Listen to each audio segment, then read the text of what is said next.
Good afternoon, y'all. This is Encyclopedia Mac doing my next album review.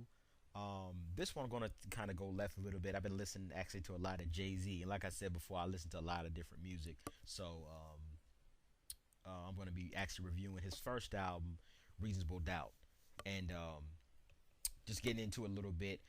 Reasonable Doubt, people forget because at the time when Rockefeller was blew up, people kind of look at remember Rockefeller and Def Jam being the distributor, but this was actually distributed through Priority Records when it came out, and then they switched up the deal and had Def Jam do the distributing.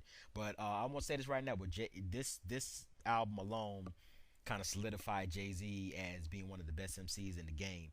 It was released on June 25th of 1996. His best album, no doubt. Like to the point where I got like some of my buddies that are a little bit younger than me. I played them this album. They were like, "Whoa!" Like I didn't know Jay Z could rap like this. I mean, just he was a lyrical beast back in the day. And at this time, the East Coast was kind of have a little bit of resurgence, and a major part as far as like radio and that kind of thing because of Notorious B.I.G. But definitely like there was a lot of other cats coming in, like I said, Nas with Illmatic, and by this time Nas has already dropped, or no, he didn't by that time, but later on he dropped. I think it was written later on that year, or I'm not sure whether it came out or not, but Nas, like I said, Biggie, Wu Tang, Redman. The East Coast was having a lot of resurgence after the West Coast had really been dominating the market with albums, and specifically Death Row. But this is a very personal album, very gritty album, very dark album. Jay Z's darkest album because this was Jay Z's first album. Jay Z. People know his past coming from hustling. Like I said, his past is too long. If you want to look up the history, I want to kind of stick with the album on this one. But he talks about kind of like how hustling uh, makes you lose sleep, makes you paranoid, how it kind of disturbs your peace of mind because a lot of people, or whatever, kind of glorify, selling drugs or hustling or whatever, doing illegal things, but they don't tell you kind of like the other side of it. You have to watch your back at every moment.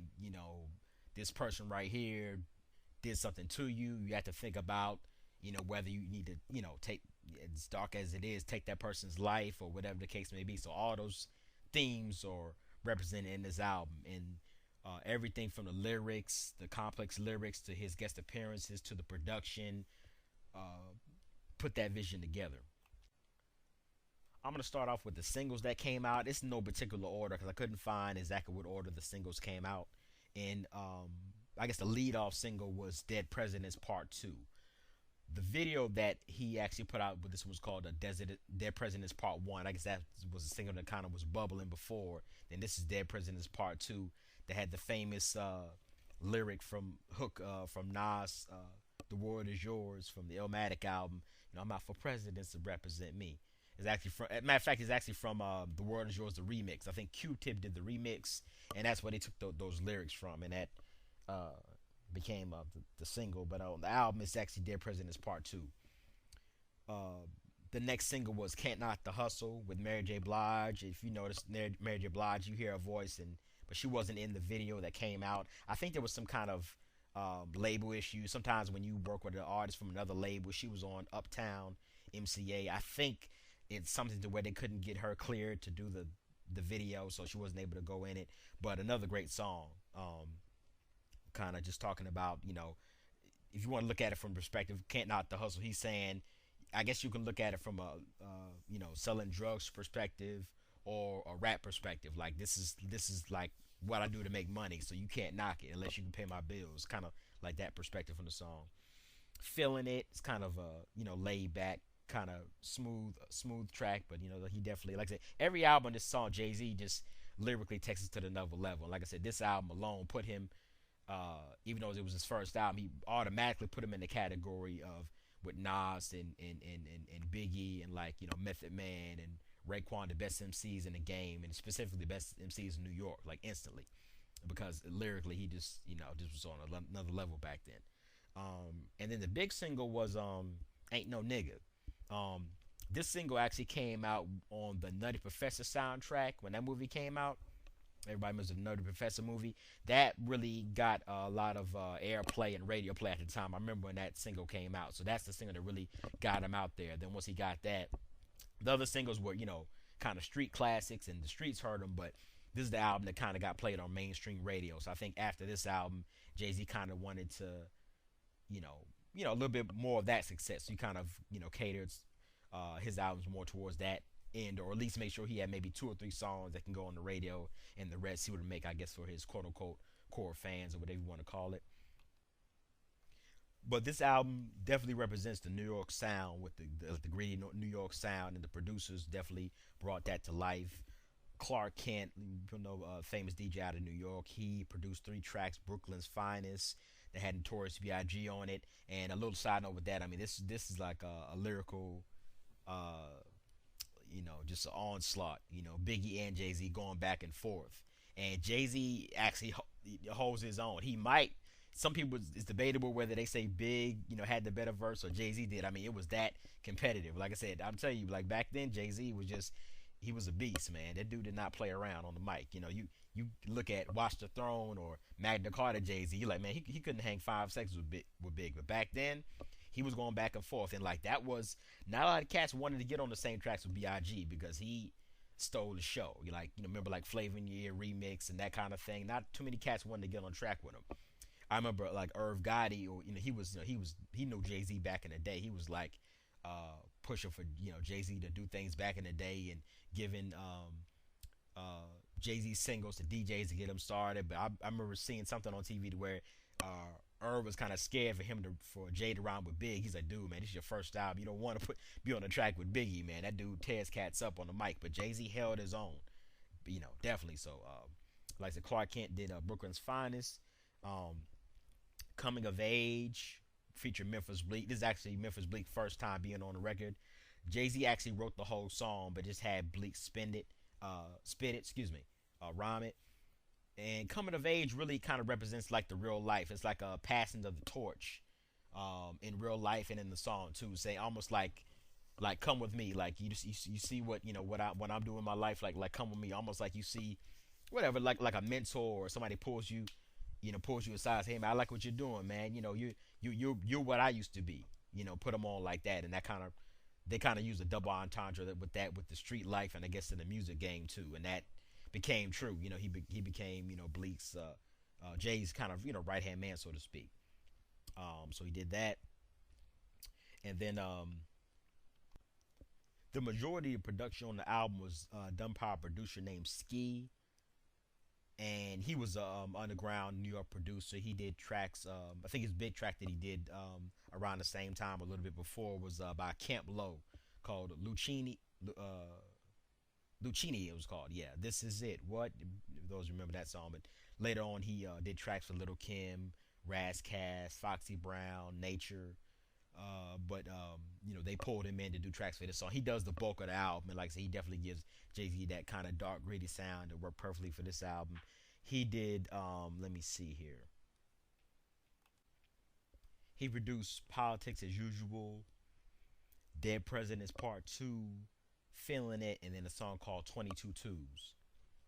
And also, who produced on the album was DJ Premier. DJ Premier at this time, this album came out, was released June 25th, 1996, and Premier was actually already a legend by this point.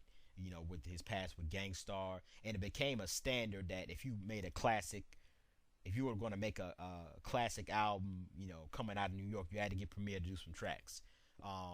That was in the case with Nas. He did 3 tracks on Illmatic, New York State of Mind, Memory Lane, and Represent. He did Unbelievable on Biggie's first album, Ready to Die, and he did 3 tracks on Reasonable Doubt. Here he did a song called The Evils. He did Friend or Foe and Bring It On that had Sauce Money and Jazzo. Jazzo was at the time Jay-Z's mentor. He kind of put Jay-Z in the game. So like I said, he Premier gave Jay-Z that dark production, kind of jazzy production with Bring It On that he liked, and it fit perfectly. Premier is a genius producer, and it seems like he's able to especially when he like the more he works with you, the more the chemistry kind of builds up. Because I remember him saying like, I'm not sure about this album, but I know with Illmatic, he said he was there for everybody's studio session, even the other producers that were on it. He was there for all the studio sessions, so he can kind of it hyped him to make better tracks too, but he can kind of make his productions to kind of vibe with the album. And I want to say those documentary where he kind of did the same thing. He either knew what Jay wanted, or he was like around or heard the other songs, and you know formatted those songs to fit this album. And Premier is a genius. He did a fantastic job. Like I said, Jay-Z's best album by far. If you haven't heard it, definitely check it out. There's some of my like you can get into, like I said, the whole album is classic. And like I said, lyrically, Jay-Z's best um, album by far. I mean, he proved this one album alone. He's one of the best MCs in the game. But some of my personal highlights just on the side of 22 twos. Most of the songs in this album have some type of concept or storytelling and that kind of thing. But 22 twos is just Jay-Z rhyming. He kills it. And the interesting part about that is called 22 twos because he actually rhymes 22 times. It sounds silly, but it's kind of hard to do, but he makes it work. Definitely a lyrical start on that album. There's a song called Cashmere Thoughts. It's kind of like a smooth kind of player kind of production. Jay-Z spits kind of some pimp rhymes. There's a different vibe for the album, but it seems to work. Friend or Foe, like I said before, was produced by DJ Premier, and that song kind of talks about betrayal. Like I said, basically, paraphrasing the story, Jay-Z was a great storyteller in hip hop too. But the story is basically saying like, he's selling drugs in the city, and some guy comes in and wants to try to sell in his city. He's like, hey man, it's not gonna work. You have to leave and don't come back. And you'll see it kind of continues with the next album, Volume 1, where the guy actually comes back and they get into it and whatever. I don't want to ruin the songs, but Jay-Z's a great storyteller, so that's one of my favorites in story form. The Evils is a song about just how just I guess being in the game kind of corrupts you and make you evil. He has lines like, I never prayed to God, I prayed to God E."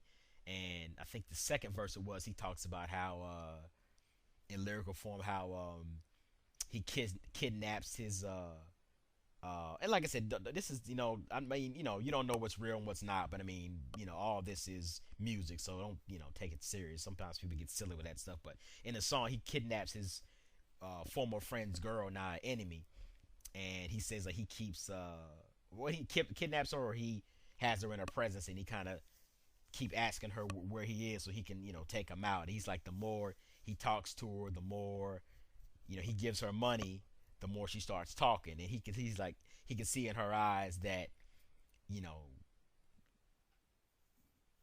like I guess the thing that would that initially bonded them is kind of what's scaring them now. Really dark, deep song. Use a sample from "Murder Was the Case" that with Snoop. Very, like I said, yeah, excellent song. The Evils. "Can I Live?" And like I said, shout out to Irv Gotti. Irv Gotti produced "Can I Live." That's one of the best Jay-Z songs in this album too. I think, as I recall, this is the only song that I think Jay. Jay was always known for, even back in these days, not writing. He would just think the rhymes and memorize them and spit them out. He didn't write songs. I think they said this is the only song that he wrote on. And when you listen to it, you see why. It's just that complex with the lyrics. And I'm not sure if he did the whole song, but wrote the whole song, but a couple parts. But like I think this is one of Irv Gotti's first production, or at least one of his first productions on the major scale. So he came in, and later on, Irv Gotti, he really brought DMX, Jay-Z, and Ja Rule kind of to Def Jam. He was kind of like the nucleus of all that, helping them all get on. He wanted to see them all win. Of course, he, came along with Murder Inc. later on and that kind of thing. Yeah, shout out to Irv Gotti. Can I Live? That was another great song. But like I said, this is a classic album. 5 out of 5. Jay-Z's best album. I remember I first heard this album when I was in middle school, and it was just like, this is an incredible piece of work. I mean, this is back when lyricism counted in the game, and back when you had to be creative to come out. I mean, this was the standard. When you hear this album, you see what I mean as far as lyrically the standard. But this was the standard. If you couldn't do something that was at least close to this level, you couldn't even come out. And the competition was thick as thieves back then. So, like I said, when you listen to Jay Z's raps now and listen to this album, you're like, man, this is a whole different person. This can't be the same person. I mean, it's not the same person, I guess, literally, because he's at a different space now and has more success, which is good. But I mean, you would think like this dude is not even capable of rhyming like this, But like I said, definitely classic album. Definitely go pick it up. All right, and y'all have a nice day. I'll be doing another one real soon. Sorry for the wait. Thank you.